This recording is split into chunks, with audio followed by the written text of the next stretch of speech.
Hello बच्चों, ये हमारा सबक नंबर 3 है।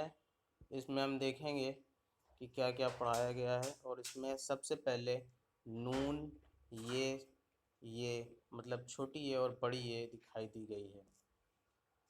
ठीक है। और इसमें हम देखेंगे क्या कैसे पढ़ना है हमको।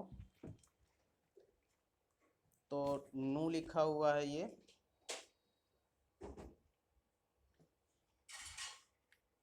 और ये लिखी हुई है, छोटी ये होती है ये, और ये बड़ी ये होती है। ठीक। और नू से यहाँ पे ये जो बनी हुई है, इसको नदी बोलते हैं। तो नदी ऐसे लिखी जाएगी। हम कुछ ये जो कॉपी पे उतारते हो ना, वहाँ पे पूरा ऐसे उतारना चाहिए।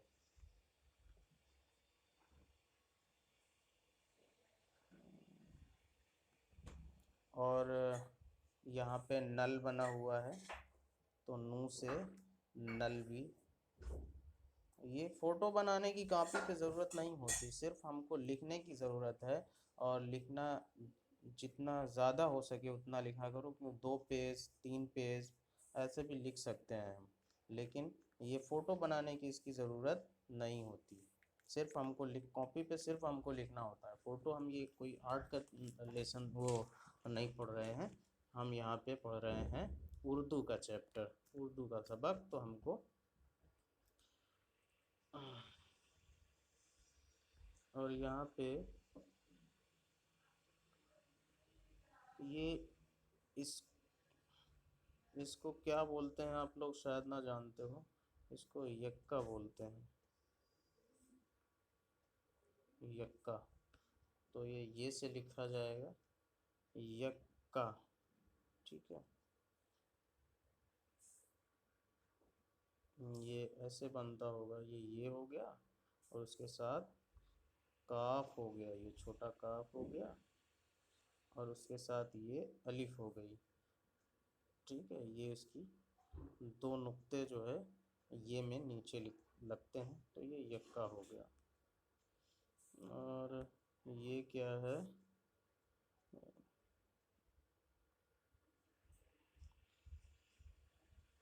और इसको ये बताया गया ये सेमी वावल्स होते हैं। वावल और कॉन्सोनेंट्स हमने पढ़ा है इंग्लिश में।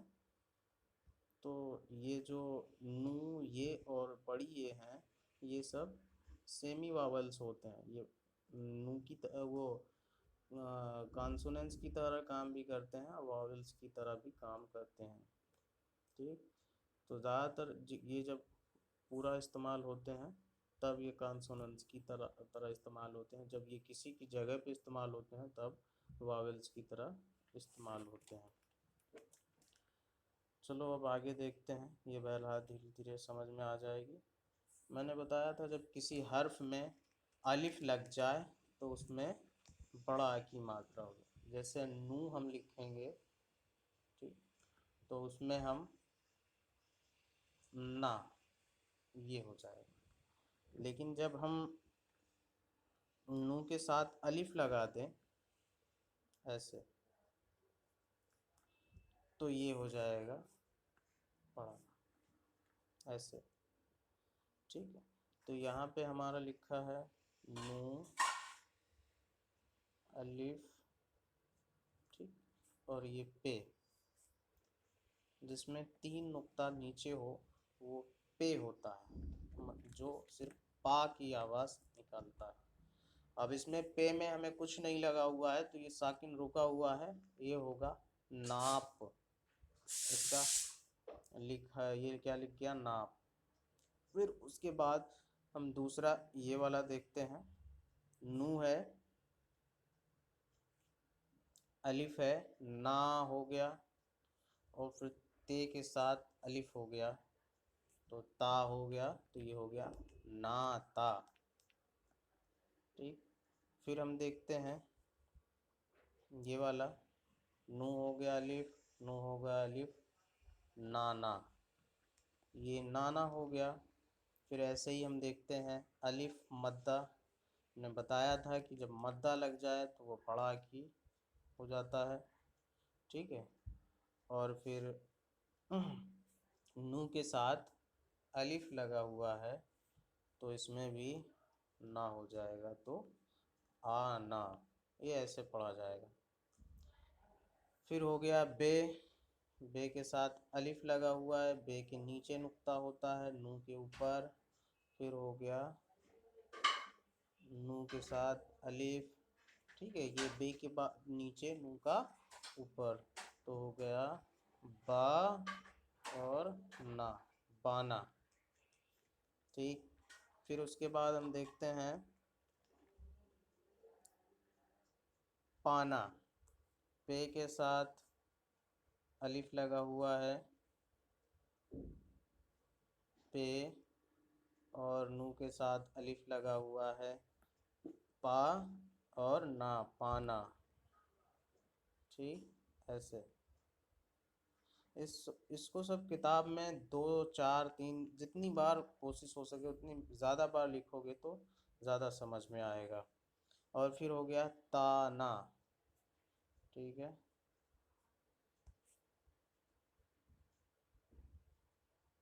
ऐसे। फिर ये तो हो गया जिसमें अलिफ लगा हुआ है या अलिफ मद्दा लगा हुआ है। अब हम ये दूसरी लाइन में यहाँ से देखते हैं जिसमें ये खड़ा जेर किसी हर्फ के नीचे ऐसे लगा देना, इसको खड़ा जेर कहते हैं।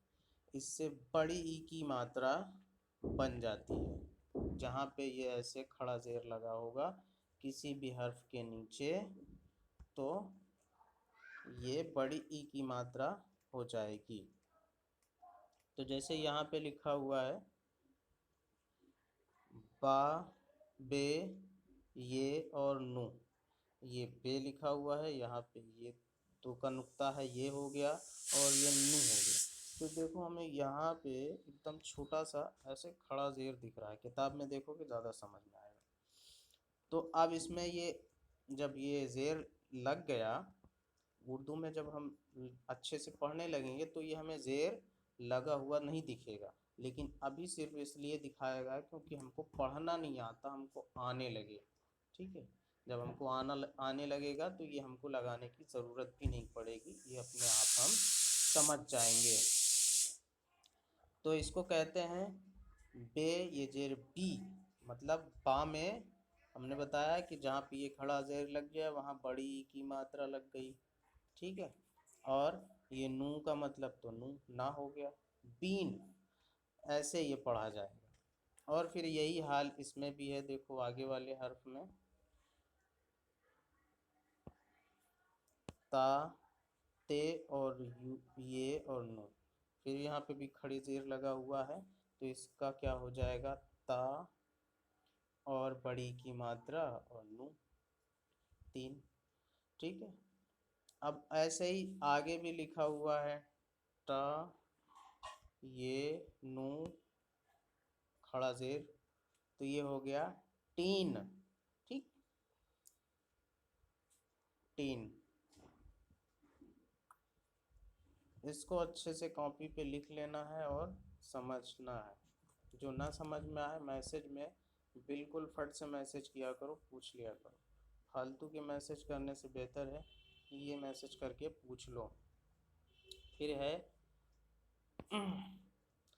पा और ये, पे और ये, और नू के साथ अलिफ लगा हुआ है। यहाँ देखो ये नई चीज़ जोड़ दी गई, नू के साथ अलिफ लगा दिया।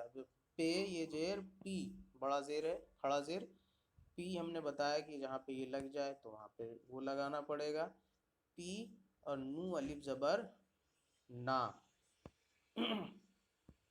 पी ना। जैसे हमने बताया कि जहाँ पे खड़ा जेर लग जाए, सॉरी, जहाँ पे खड़ा जेर लग जाए वहाँ बड़ी की मात्रा हो जाती है, और फिर नू के साथ अलिफ लगा हुआ है तो क्या हो जाएगा, बड़ा ना हो जाएगा तो पीना हो गया। ठीक, अब फिर यहाँ पे ये देखो, जो ये वाली है, इसमें लिखा हुआ है बे ये। जो ये वाली बड़ी ये होती है, इससे जब कभी किसी हर्फ में बनाया जाएगा तो ए की मात्रा लग जाएगी। ए की मात्रा इसको बोलते हैं सिंगल वर्ड। ठीक है।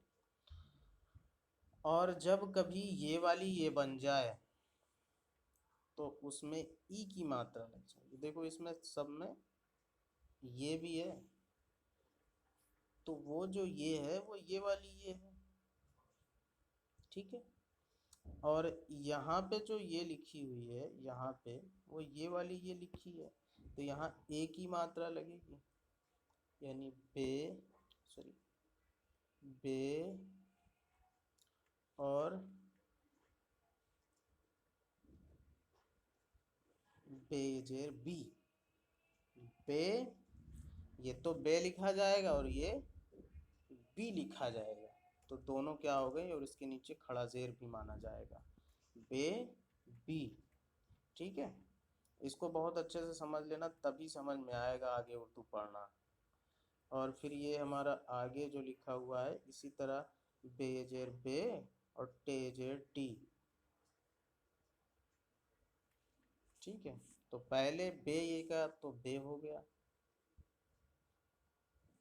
ठीक है। और टेजे टी, तो टी हो गया, ऐसे बेटी लिख गया। ठीक है। और फिर आगे इसी तरह बेटा लिखा हुआ है यहाँ पे,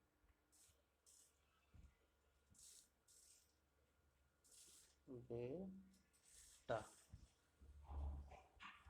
ऐसे करके लिखा हुआ है बेटा। ऐसे ही आगे भी लिखा हुआ है।